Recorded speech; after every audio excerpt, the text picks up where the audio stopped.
Үй, жындысың ба? Әкел. Әкел деймісің. Деді, үй. Бер әкел. Бер әкел. Милиция тапсырамыз ма? Үй. Бұл не бұл? Пранк бұл, пранк. Мына камера қараңыз. Сізді түсіріп жатырмыз. Азаннан бері сіз осы жерде қар көріп жүрген байқадым да. Мен кәсіпкер болғандықтан өзімнің жеке бренд жүргізем. Енді сізді көріп қызық жағдайда бір қуантқым келді. Сізге мен атынан бір құттай бір сыйлығым бар еді, ашқылай енді. Шын жүректен. Міне. Бірдеме аласыз. Ой, енді не әуре болып кеттіңдер? Аға, шын жүректен көмектестіңіз ғой. Мен де сізге шын жүректен қуанып жатырмыз ғой. Дұрыс. Онда көмек болу керек әр адамда.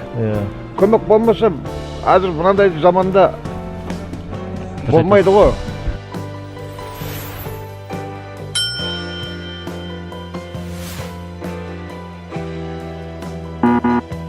Орай 100 мың теңге бере алмайын. Осылай мейірімді болып жүре беріңіз.